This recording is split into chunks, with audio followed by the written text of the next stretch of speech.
Hello everyone, welcome to VR Reddy creators.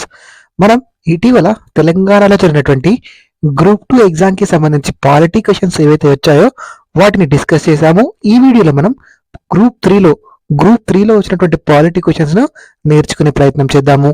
So మనకి first question వచ్చేసి ప్రజా ప్రాతినిధ్య చట్టము, రిప్రజెంటేషన్ ఆఫ్ పీపుల్స్ యాక్ట్ ప్రజా ప్రాతినిధ్య చట్టం 1951లోని ఏ నియమం ప్రకారం రాజకీయ పార్టీలు నమోదు చేయబడతాయి, రాజకీయ పార్టీలు రిజిస్ట్రేషన్ చేయబడతాయి అని ఇచ్చారండి. ఇది మనకి డైరెక్ట్ క్వశ్చన్. ఇటీవల చాలా సార్లు వార్తల్లో నిలిచింది ఈ ఎగ్జామ్ కంటే ముందు, అందుకే ఈ క్వశ్చన్ ని కరెంట్ పాలిటీలో భాగంగా అడిగారు. సో రాజకీయ పార్టీలు, ఏ రాజకీయ పార్టీ అయినా సరే ఈసీఐ ఎలక్షన్ కమిషన్ ఆఫ్ ఇండియాలో మనకి రాజకీయ పార్టీగా రిజిస్ట్రేషన్ చేసుకోవడానికి దానికి సంబంధించిన సెక్షన్ ఏదంటే అది ప్రజా ప్రాతినిధ్య చట్టం 1951లోని సెక్షన్ 29A ప్రకారం. ఎంత అండి? సెక్షన్ 29A ప్రకారం ఒక పార్టీ అనేది రాజకీయ పార్టీగా రిజిస్ట్రేషన్ చేసుకుంటుంది. సో మనకి సెక్షన్ 29A ఎక్కడుందో చూడండి. ఆప్షన్ 1లో ఉంది సెక్షన్ 29A. ప్రజా ప్రాతినిధ్య చట్టం 1951లోని సెక్షన్ 29A ప్రకారం ఒక పార్టీ రాజకీయ పార్టీగా రిజిస్ట్రేషన్ చేసుకుంటుంది. అంటే option 1 is right answer for first question. ఎక్కడుంది? ఆప్షన్ 1 ఉంది చూడండి, సెక్షన్ 29A. చాలా చాలా ఇంపార్టెంట్, గుర్తుపెట్టుకోండి. ప్రజా ప్రాతినిధ్య చట్టం కూడా మీకు important. 1951 representation of people's act 1951. Next question చూడండి, మనకి భారత ఎన్నికల సంఘానికి సంబంధించి, ఇది కూడా ఎలక్షన్ కమిషన్ ఆఫ్ ఇండియాకి సంబంధించి ఈ క్రింది ప్రకటనలను పరిగణించండి అని ఇచ్చారు. ఎలక్షన్ కమిషన్ ఆఫ్ ఇండియాకి సంబంధించి ఈ క్రింది ప్రకటనలను పరిగణించండి అని ఇచ్చారు. అందులో మనకి ఫస్ట్ చూడండి, రాజ్యాంగంలోని 15వ భాగము ఎన్నికల సంఘం ఏర్పాటు గురించి తెలియజేస్తుంది అని ఇచ్చారు.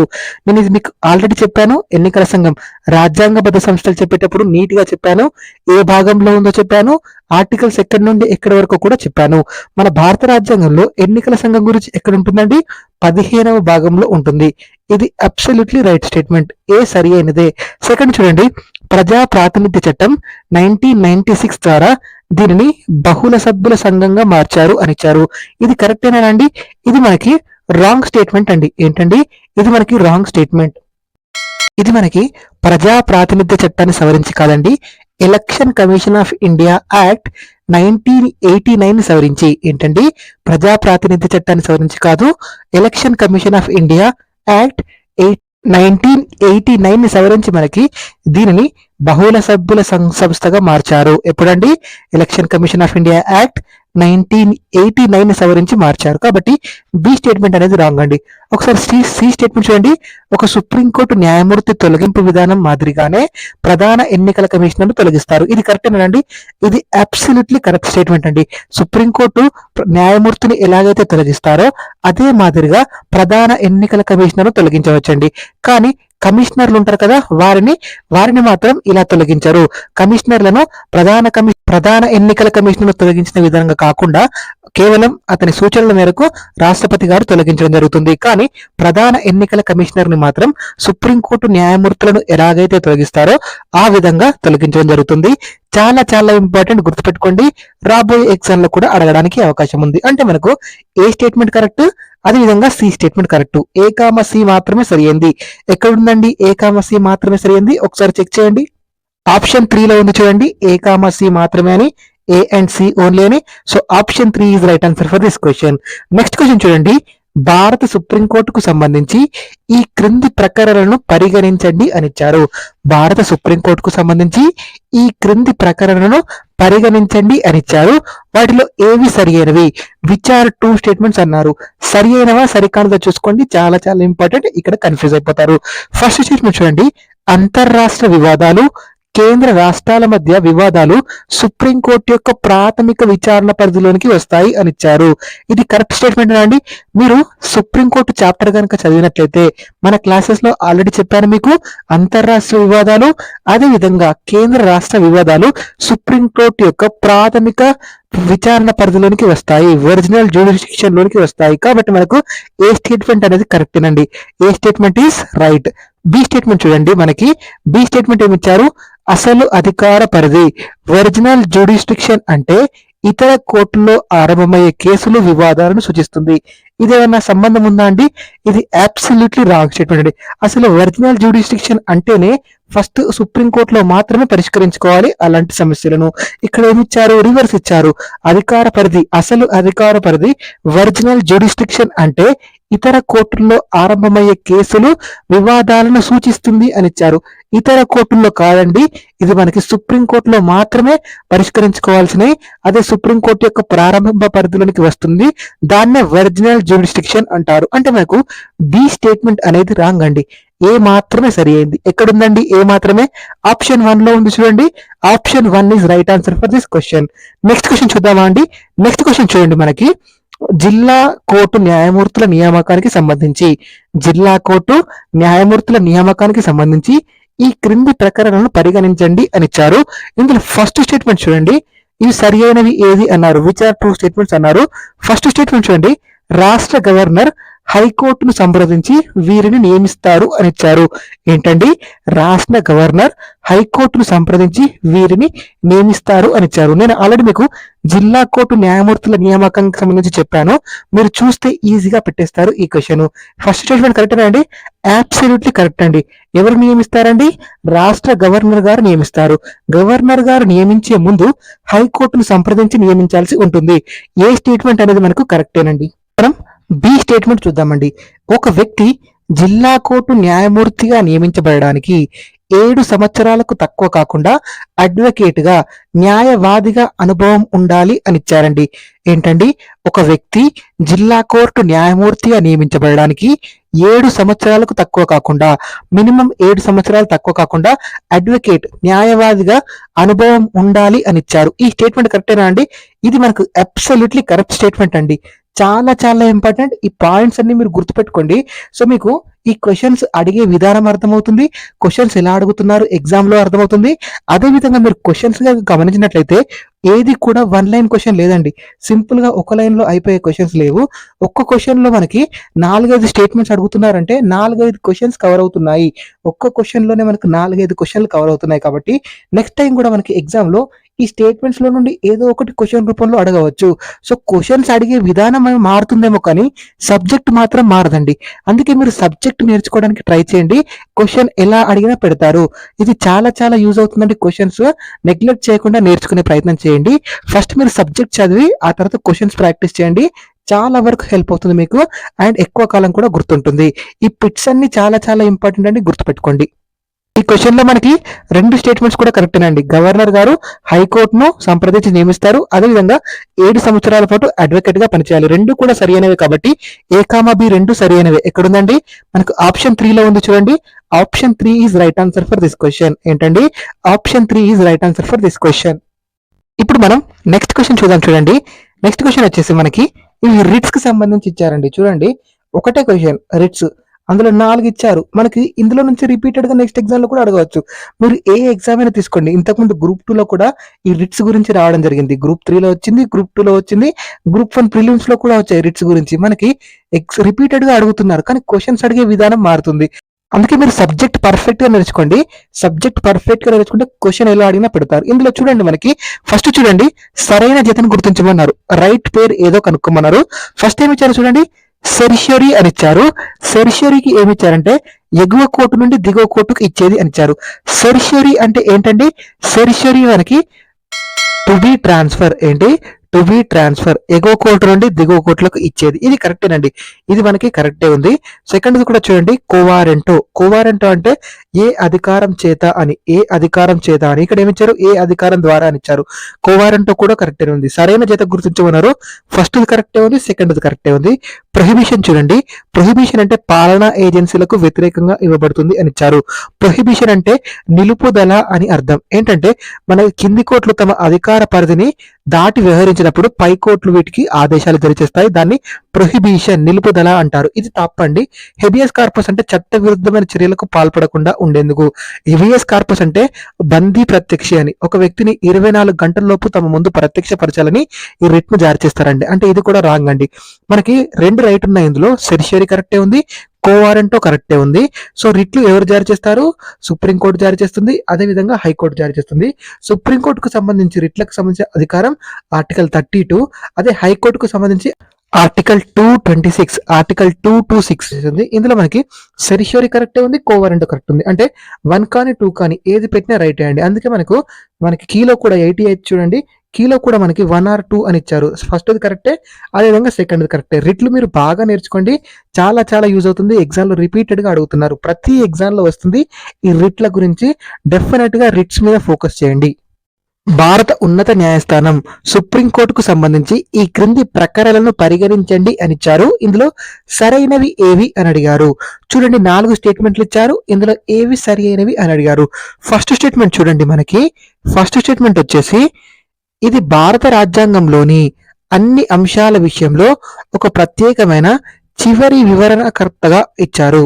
ఇది భారత రాజ్యాంగంలోని అన్ని అంశాల విషయంలో ఒక ప్రత్యేకమైన చివరి వివరణకర్త అని ఇచ్చారు.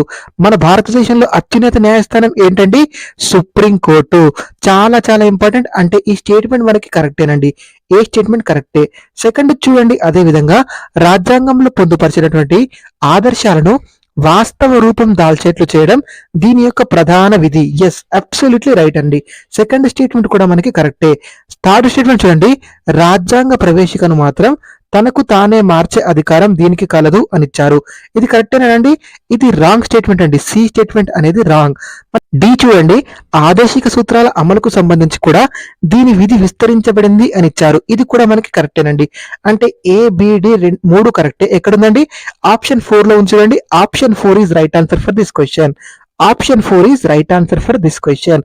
నెక్స్ట్ క్వశ్చన్ చూడండి, మనకి కొత్త చట్టము భారతీయ సాక్ష్య అధినియం, భారతీయ సాక్ష్య అధినియం ఈ క్రింది దేనికి పునఃస్థాపితం చేయబడింది అని ఇచ్చారు. ఇది చాలా సింపుల్ క్వశ్చన్, మనకి వార్తల్లో ఉంది. మనకి ఐపీసీ ఇండియన్ పీనల్ కోడ్, అదేవిధంగా సిఆర్పిసి క్రిమినల్ ప్రొసీజర్ కోడ్, అదేవిధంగా ఇండియన్ ఎవిడెన్స్ యాక్ట్, ఈ 3 చట్టాల స్థానంలో కొత్తగా నూతనంగా 3 చట్టాలను తీసుకురావడం జరిగింది. ఆ చట్టాలు మీరు గుర్తుపెట్టుకోండి, చాలా చాలా ఇంపార్టెంట్. నెక్స్ట్ ఎగ్జామ్ లో కూడా రావచ్చు. అందులో నుండి ఒక చట్టం వచ్చింది, వార్తల్లో ఉంది కాబట్టి కరెంట్ పాలిటీ నుండి ఈ క్వశ్చన్ రావడం జరిగింది. సో భారతీయ సాక్ష్య అధినియంను దేని స్థానంలో తీసుకొచ్చారండి? మీకు దీన్ని ఇండియన్ ఎవిడెన్స్ యాక్ట్ నుంచి తీసుకురావడం జరిగిందండి. కొంచెం మీరు చూడండి, సాక్ష్య అధినియం అన్నారు. సాక్ష్య అంటేనే మనకు సాక్ష్యం అంటే ఏంటంటే ఎవిడెన్సెస్. సో అలా కూడా మీరు కొంచెం ఆలోచించి, దీని గురించి ఏం ఐడియా లేకున్నా కానీ సాక్ష్యం అంటే ఎవిడెన్స్ కదా. సో ఇండియన్ ఎవిడెన్స్ యాక్ట్ స్థానంలో దీన్ని తీసుకురావడం జరిగింది.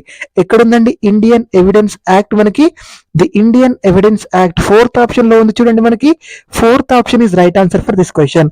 ఇందులో 3 చట్టాల స్థానంలో కొత్తగా 3 చట్టాలు వచ్చాయి.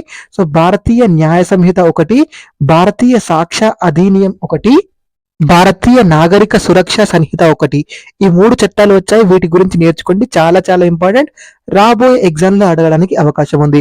సో భారతీయ సాక్ష్య అధినియం దేని స్థానంలో తీసుకొచ్చారండి? ద ఇండియన్ ఎవిడెన్స్ యాక్ట్ స్థానంలో తీసుకొచ్చారు. Option 4 is right answer for this question. Next question చూడండి, సమయానుకూల సేవల పంపిణీ కొరకు 2010 సంవత్సరంలో ప్రజా సేవల గ్యారంటీ చట్టాన్ని పబ్లిక్ సర్వీసెస్ గ్యారంటీ యాక్ట్ ని 2010 సంవత్సరంలో తొలిసారిగా ఏ రాష్ట్రంలో ప్రారంభించినారు అని ఇచ్చారు. ఇది కూడా డైరెక్ట్ క్వశ్చన్ అండి, మెమరీ బేస్డ్ క్వశ్చన్. ఒకవేళ చదివితే పెట్టేసేయచ్చు. మొదటిసారిగా ఏ రాష్ట్రంలో తీసుకొచ్చారంటే దీన్ని మధ్యప్రదేశ్ రాష్ట్రంలో తీసుకొచ్చారు. పబ్లిక్ సర్వీసెస్ గ్యారంటీ యాక్ట్ ఏంటి? పబ్లిక్ సర్వీసెస్ గ్యారంటీ యాక్ట్ మొదటిసారిగా అంటే ఏ రాష్ట్రం గుర్తుకు రావాలి? మీకు మధ్యప్రదేశ్ రాష్ట్రం గుర్తుకు రావాలి. Option 2 is right answer for this question. ఇప్పుడు మనం నెక్స్ట్ క్వశ్చన్ చూసే ప్రయత్నం చేద్దామండి. నెక్స్ట్ క్వశ్చన్ వచ్చేసి మనకి ఇందులో ఏమడిగారంటే నెక్స్ట్ క్వశ్చన్ లో ఆర్థికంగా వెనుకబడిన వర్గాలు, ఎకనామికల్లీ వీకర్ సెక్షన్స్, ఈడబ్ల్యూఎస్ వర్గాలకి సంబంధించి, ఈడబ్ల్యూఎస్ రిజర్వేషన్లకి సంబంధించి ఈ క్రింది ప్రకటనలను పరిగణించండి అని ఇచ్చారు. స్టేట్మెంట్స్ చూడండి, ఇందులో సరి అయినవి ఏవి అని అడిగాడు. ట్రూ స్టేట్మెంట్స్ ఏవి అని అడిగారు. ఫస్ట్ చూడండి స్టేట్మెంట్, ఈడబ్ల్యూఎస్ కేటగిరీలో సరైన అభ్యర్థి లేని ఎడల అట్టి ఖాళీని తదుపరి నియామకంకు బ్యాక్లాగ్ వేకెన్సీగా చూపబడుతుంది అని ఇచ్చారు. ఇది కరెక్టేనండి. ఇది స్టేట్మెంట్ అనేది మనకు రాంగ్ స్టేట్మెంట్ అండి. బ్యాక్లాగ్ అనేది మనకి ఎస్సీ ఎస్టీ వర్గాలు ఎవరైతే ఉన్నారో ఎస్సీ ఎస్టీ వర్గాలకి ఈ బ్యాక్లాగ్స్ అనేది క్యారీ ఫార్వర్డ్ అవుతుంది. కానీ మనకి ఈడబ్ల్యూఎస్ వర్గాలు ఇలా బ్యాక్లాగ్ అనేది ఖాళీగా ఉన్నటువంటి క్యారీ ఫార్వర్డ్ కాదు. కాబట్టి మనకి ఏ స్టేట్మెంట్ అనేది రాంగ్ స్టేట్మెంట్. బి స్టేట్మెంట్ చూడండి, ఈడబ్ల్యూఎస్ కోటాలో ప్రయోజనం పొందే అభ్యర్థి సంవత్సర స్థూల ఆదాయం 8 లక్షలకు మించరాదు అని ఇచ్చారు. ఈ స్టేట్మెంట్ కరెక్టేనా అండి? ఇది మనకు కరెక్ట్ స్టేట్మెంట్ గానే అనిపిస్తుంది, కానీ మనకు ఈ స్టేట్మెంట్ కూడా రాంగ్ స్టేట్మెంట్. ఎందుకంటే ఇది అభ్యర్థి యొక్క సంవత్సర స్థూల ఆదాయం కాదండి, ఆ కుటుంబం యొక్క వార్షిక ఆదాయం అనేది 8 లక్షలకు మించరాదు. అంటే ఏ స్టేట్మెంట్ రాంగే, బి స్టేట్మెంట్ రాంగే. రెండు కూడా రాంగే కాబట్టి ఏ కామా బి రెండు కూడా సరికావు అని ఉండాలి. ఎక్కడుందండి? ఆప్షన్ 4 లో ఉంది, చెక్ చేయండి. Option 4 is right answer for this question. మనకి ఈడబ్ల్యూఎస్ వర్గాలకి రిజర్వేషన్లకు సంబంధించి 103వ రాజ్యాంగ సవరణ చట్టం ఎంత అండి? 103వ రాజ్యాంగ సవరణ చట్టం ప్రకారం ఈడబ్ల్యూఎస్ వర్గాలకి ఎకనామికల్లీ వీకర్ సెక్షన్స్ వారికి గరిష్టంగా 10% వరకు రిజర్వేషన్లు కల్పించవచ్చు అని చేయడం జరిగింది. రాజ్యాంగ సవరణ చాలా చాలా ఇంపార్టెంట్. ఎంత శాతం వరకు కూడా చాలా ఇంపార్టెంట్. ఎంత శాతం అండి? గరిష్టంగా మాక్సిమం 10% వరకు రిజర్వేషన్లు కల్పించవచ్చు. ఎన్నవ రాజ్యాంగ సవరణ చట్టం? 103వ రాజ్యాంగ సవరణ చట్టం ప్రకారం. ఇందులో మనకి విద్యకు సంబంధించి అయితే ఆర్టికల్ 15ని సవరించి అందులో ఈడబ్ల్యూఎస్ వర్గాలకు గరిష్టంగా 10% రిజర్వేషన్లు కల్పించాలి అని ఇచ్చారు. అదేవిధంగా ఉద్యోగాలకు సంబంధించి ఆర్టికల్ 16ని సవరించి అందులో కూడా ఉద్యోగాల్లో కూడా ఈడబ్ల్యూఎస్ వర్గాలకు గరిష్ట 10% వరకు ఉద్యోగాల్లో రిజర్వేషన్ కల్పించాలని చేయడం జరిగింది. ఆర్టికల్ 15ని సవరించారు, ఆర్టికల్ 16ని సవరించారు. ఈ క్వశ్చన్ మనకి లాస్ట్ టైం జరిగినటువంటి గ్రూప్ 2 ఎగ్జామ్ లో రావడం జరిగింది. అంటే ఇక్కడ చూడండి, రెండు స్టేట్మెంట్స్ కూడా wrong. Option 4 is right answer for this question. Next మనకి నారీ శక్తి వందన్ అధినియం 2023కి సంబంధించి ఈ క్రింది ప్రకరణను పరిగణించండి అని ఇచ్చారు. ఇది మహిళా రిజర్వేషన్లకు సంబంధించినటువంటిది. ఏవి సరి అయినవి అని అడిగారు. చాలా చాలా ఇంపార్టెంట్. ఇది కూడా మనకి గుర్తుపెట్టుకోండి. స్టేట్మెంట్స్ ఒకసారి చూడండి. ఇది నూతన పార్లమెంట్ భవనంలోనికి పరిశీలనకు వచ్చినటువంటి మొట్టమొదటి బిల్లు అని ఇచ్చారు. ఇది కరెక్టేనండి. ఇది అబ్సల్యూట్లీ కరెక్ట్ స్టేట్మెంట్ అండి. సెకండ్ స్టేట్మెంట్ చూడండి, ఇది లోక్సభ రాష్ట్ర శాసనసభలో 3వ వంతు స్థానాలను రిజర్వేషన్లు స్త్రీలకు కేటాయిస్తుంది అని ఇచ్చారు. ఇది కరెక్టేనండి. అబ్సల్యూట్లీ కరెక్ట్ అండి. 1/3వ వంతు స్థానాలను మనకి లోక్సభలో, అదేవిధంగా రాష్ట్రాల శాసనసభలో రిజర్వేషన్ కల్పించడం జరిగింది. ఈ స్టేట్మెంట్ కూడా మనకి కరెక్టేనండి. ఏ కామా బి రెండు సరి అయినవే. సి స్టేట్మెంట్ చూడండి, మనకి స్త్రీలకు కేటాయించే సీట్లలో 4వ వంతు షెడ్యూల్డ్ కులాలు తెగలకు చెందినటువంటి వారు ఇతర వర్గాల వరకు కేటాయిస్తుంది అన్నారు. కరెక్టేనండి. 1/4 కాదండి, 1/3 మెంబర్స్ మనకి మహిళలు ఉండాలి అని ఉంటుంది. కాబట్టి సి స్టేట్మెంట్ అనేది రాంగ్ అండి. బి స్టేట్మెంట్ చూడండి, ఈ చట్టం అమల్లోనికి వచ్చిన తర్వాత 15 సంవత్సరాల తర్వాత రిజర్వేషన్లు ఉండవు అని ఇచ్చారండి. అంటే మనకు ఈ రిజర్వేషన్లు అనేవి ఈ చట్టం అమలులోనికి వచ్చిన తేదీ నుండి 15 సంవత్సరాల వరకు కొనసాగుతాయి అని ఇచ్చారు. ఆ తర్వాత మనకి మళ్ళీ పొడిగించవచ్చును. కాబట్టి మనకు ఈ స్టేట్మెంట్ కూడా కరెక్టేనండి.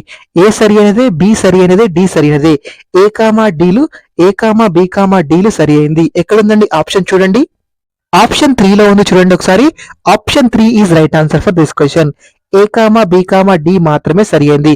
మనకి రిజర్వేషన్లకు సంబంధించి ఈ రిజర్వేషన్లు అనేవి మనకి పార్లమెంట్ లో లోక్సభలో మాత్రమే వర్తిస్తాయి, రాజ్యసభకు వర్తించవు. ఇక్కడ లోక్సభ రాష్ట్ర శాసనసభలో ఇచ్చారు కాబట్టి బి స్టేట్మెంట్ అనేది సరి అయింది.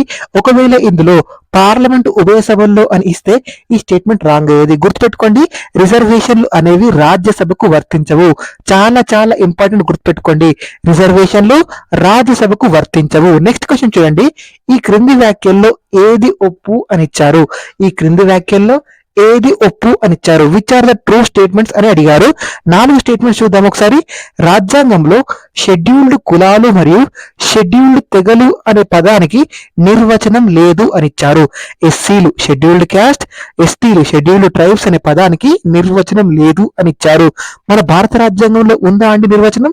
ఎక్కడా కూడా పొందుపరచలేదు ఎస్సీలు ఎస్టీల గురించి నిర్వచనాన్ని. సెకండ్ స్టేట్మెంట్ చూడండి. మతపరమైన అల్పసంఖ్య వర్గాలకు మాత్రమే విద్యా సంస్థలు ఏర్పాటు చేసుకునే హక్కు కలదు అని ఇచ్చారు. ఇదేమన్నా కరెక్ట్ ఉందా అండి? ఇది మనకి రాంగ్ స్టేట్మెంట్ అండి. మతపరమైన అల్పసంఖ్యాక వర్గాలకు మాత్రమే కాదు విద్యా సంస్థలను ఏర్పాటు చేసుకునే మాత్రమే అని ఇచ్చారు. ఇక్కడ మాత్రమే లేకుంటే ఈ స్టేట్మెంట్ కూడా కరెక్టేనండి.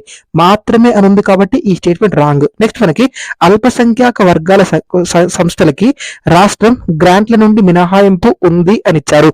ఈ స్టేట్మెంట్ కరెక్టా అండి? ఈ స్టేట్మెంట్ కూడా మనకి రాంగ్ స్టేట్మెంట్ అండి.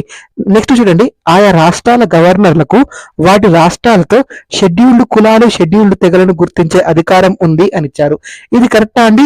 ఇది కూడా రాంగ్ స్టేట్మెంట్ అండి. ఎస్సీ ఎస్టీలను గుర్తించే అధికారం ఎవరికి ఉంటుందండి?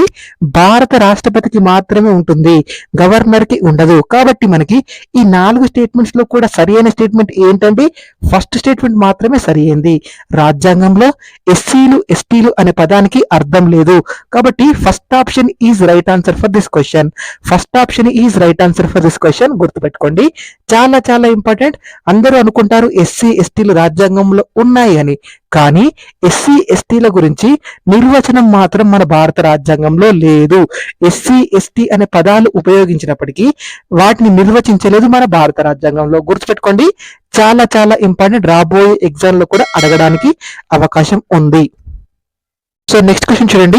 ఈ క్రింది ప్రకటనలను పరిగణించండి అన్నారు. అందులో సరి అయినవి ఏది అన్నారు. Which are the true statements అని అడగడం జరిగింది. ఫస్ట్ స్టేట్మెంట్ చూడండి. మానవ హక్కుల చట్టం, మానవ హక్కుల రక్షణ చట్టం, protection of human rights act 1993 ప్రకారం జాతీయ మానవ హక్కుల సంఘాన్ని ఏర్పాటు చేశారు అని ఇచ్చారు. ఇది కరెక్ట్ స్టేట్మెంట్ అండి? ఇది అబ్సల్యూట్లీ కరెక్ట్ స్టేట్మెంట్ అండి.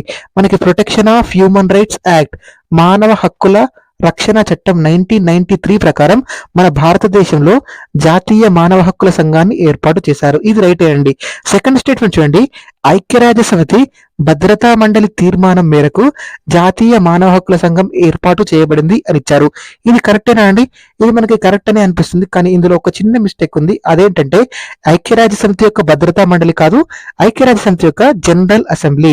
ఐక్యరాజ్య సమితి యొక్క జనరల్ అసెంబ్లీ తీర్మానం మేరకు అని ఉండాలి. అంటే బి స్టేట్మెంట్ అనేది రాంగ్. ఏ మాత్రమే సరి అయింది. ఎక్కడుందండి? ఫస్ట్ ఆప్షన్ లో ఉంది చూడండి, ఏ మాత్రమే సరి అయిందని.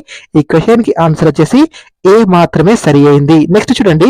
మన భారత ప్రభుత్వ గృహ మంత్రిత్వ శాఖ, మనకి ministry of home affairs, ministry of home affairs శాఖలోని అంతర్గత భద్రతా విభాగం ద్వారా ఈ క్రింద ఏ చట్టాలు నిర్వహించబడతాయి అని ఇచ్చారు. చాలా చాలా ఇంపార్టెంట్, గుర్తుపెట్టుకోండి చట్టాలు. సో ఫస్ట్ చట్టం వచ్చేసి సిక్ గురుద్వారా చట్టం 1925 అని ఇచ్చారు. అదే విధంగా మనకి సెకండ్ది పేలుడు పదార్థాల చట్టం 1908 ఇచ్చారు. అదేవిధంగా స్పెషల్ ప్రొటెక్షన్ గ్రూప్ చట్టం, ఎస్పీజీ అంటాం కదా, స్పెషల్ ప్రొటెక్షన్ గ్రూప్ చట్టం 1988 ఇచ్చారు. అదేవిధంగా ప్రార్థనా స్థలాలు ప్రత్యేక నిబంధనల చట్టం 1991 ఇచ్చారు. ఈ 4 చట్టాలు ఇచ్చి వీటిలో ఏవి మినిస్ట్రీ ఆఫ్ హోమ్ అఫైర్స్ పరిధిలోనికి నిర్వహిస్తుంది అని ఇచ్చారు. ఈ 4 చట్టాలు కూడా మనకి మినిస్ట్రీ ఆఫ్ హోమ్ అఫైర్స్ పరిధిలోనికి వస్తాయండి. మినిస్ట్రీ ఆఫ్ హోమ్ అఫైర్స్ పరిధిలోనికి వస్తాయి. Union ministry of home affairs పరిధిలోనికి రావడం జరుగుతుంది. కాబట్టి ఈ 4 చట్టాలు కూడా మనకి సరి అయినవే. ఎక్కడుందండి? ఆప్షన్ 1 లో ఉంది చూడండి. Option 1 is right answer for this question. Option 1 is right answer for this question. Next question చూడండి. మనకి MP Bezbaruah committee, MP Bezbaruah committee నియామకం దేనికి సంబంధించింది అని ఇచ్చారు. ఎంపీ బెజ్ బరువా కమిటీ దేనికి సంబంధించింది అని ఇచ్చారు. ఇది ముఖ్యమైన కమిటీల నుండి అడగడం జరిగింది. డైరెక్ట్ క్వశ్చన్ మీరు చదివితే పెట్టేసేయచ్చు. ఈ కమిటీ అనేది మనకి దేశంలోని ఇతర ప్రాంతాల్లో నివసిస్తున్నటువంటి ఈశాన్య రాష్ట్రాల ప్రజల కొరకు, ఈశాన్య రాష్ట్రాల ప్రజలకు సంబంధించి ఈ కమిటీని తీసుకురావడం జరిగింది. ఎంపీ బెజ్ బరువా కమిటీ ఏంటండి? దేశంలోని ఇతర ప్రాంతాల్లో నివసిస్తున్నటువంటి ఈశాన్య రాష్ట్రాల ప్రజలకు సంబంధించింది. ఎక్కడుంది? ఆప్షన్ 1 లో ఉంది చూడండి. Option 1 is right answer for this question. MP Bezbaruah committee అనగానే మీకు ఏం గుర్తుకు రావాలి? ఈశాన్య రాష్ట్రాల ప్రజలు ఎవరైతే వేరే ప్రాంతాల్లో, భారతదేశంలోని ఇతర ప్రాంతాల్లో నివసిస్తున్నారో వారి కోసం ఈ కమిటీని తీసుకురావడం జరిగింది. ఈశాన్య రాష్ట్రాల ప్రజల కోసం వారు భారతదేశంలోని ఇతర ప్రాంతాల్లో నివసించే ఈశాన్య రాష్ట్రాల ప్రజల కోసం తీసుకొచ్చారు. నెక్స్ట్ క్వశ్చన్ చూడండి. ఈ క్రింది ప్రకటనలను పరిగణించండి అని ఇచ్చారు. టూ స్టేట్మెంట్స్ అడిగారు. అందులో సరి అయినది ఏది అని అడిగారు. ఫస్ట్ చూడండి, రాష్ట్రాల పునర్వ్యవస్థీకరణ చట్టము స్టేట్స్ రీఆర్గనైజేషన్ యాక్ట్ 1956 ప్రకారం ప్రాంతీయ మండళ్లు ఏర్పాటు చేయడం జరిగింది, జోనల్ కౌన్సిల్స్ ఏర్పాటు చేయడం జరిగింది అని ఇచ్చారు. నేను ఆల్రెడీ మీకు జోనల్ కౌన్సిల్ గురించి చెప్పాను. మీరు అది చూస్తే ఇది ఈజీగా పెట్టేస్తారు. ఇది కరెక్టేనా అండి? ఇది అబ్సల్యూట్లీ కరెక్ట్ స్టేట్మెంట్ అండి. రాష్ట్రాల పునర్వ్యవస్థీకరణ చట్టం స్టేట్ రీఆర్గనైజేషన్ యాక్ట్ 1956 ప్రకారం మనకి జోనల్ కౌన్సిల్స్ ఏర్పాటు చేయడం జరిగింది. రాష్ట్రాల పునర్వ్యవస్థీకరణ చట్టం మనకి ఎవరి అధ్యక్షతన ఏర్పాటు చేయబడిందండి? కమిషన్, రాష్ట్రాల పునర్వ్యవస్థీకరణ కమిషన్, స్టేట్ రీఆర్గనైజేషన్ కమిషన్ ఎవరి ఆధ్వర్యంలో ఏర్పడింది? సయ్యద్ ఫజల్ అలీ అధ్యక్షతన ఏర్పాటు కావడం జరిగింది. సయ్యద్ ఫజల్ అలీ అధ్యక్షతన ఏర్పడింది స్టేట్ రీఆర్గనైజేషన్ కమిషన్. ఇందులో సభ్యులుగా ఫనిక్కర్ అండ్ కుంజురు కూడా ఉంటారండి. చాలా ఇంపార్టెంట్, గుర్తుపెట్టుకోండి ఆ కమిషన్. సెకండ్ స్టేట్మెంట్ చూడండి, మనకి అంతర్రాష్ట్ర నీటి వివాదాల చట్టం 1956, inter state river water disputes act 1956 ద్వారా నీటి వివాదాల ట్రిబ్యునల్ ను ఏర్పాటు చేస్తుంది అని ఇచ్చారు. ఇది కరెక్టేనా అండి? ఇది కూడా కరెక్టేనండి. మనకి నీటి వివాదాలకు సంబంధించి అంతర్రాష్ట్రాల మధ్య నీటి వివాదాలకు సంబంధించి ఒక ప్రత్యేక ట్రిబ్యునల్ ఏర్పాటు చేసుకోవడానికి అవకాశం ఉంది. ఈ స్టేట్మెంట్ కూడా మనకి కరెక్ట్ స్టేట్మెంటేనండి. ఈ రెండు కూడా మనకి చాలా ఇంపార్టెంట్. రాబోయే ఎగ్జామ్ లో కూడా వీటి నుండి అడగవచ్చు.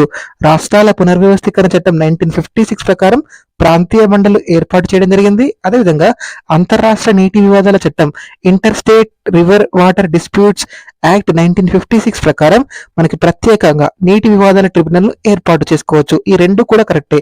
ఎక్కడుంది? A,B2 అని ఆప్షన్ 3 లో ఉంది చూడండి. Option 3 is right answer for this question. So మనకి మిగతా క్వశ్చన్స్ ఏవైతే ఉన్నాయో ఆ మిగతా క్వశ్చన్స్ మనం నెక్స్ట్ వీడియోలో నేర్చుకునే ప్రయత్నం చేద్దాము. మీకు ఈ వీడియో నచ్చినట్లయితే ప్లీజ్ ఈ వీడియోని లైక్ చేయండి.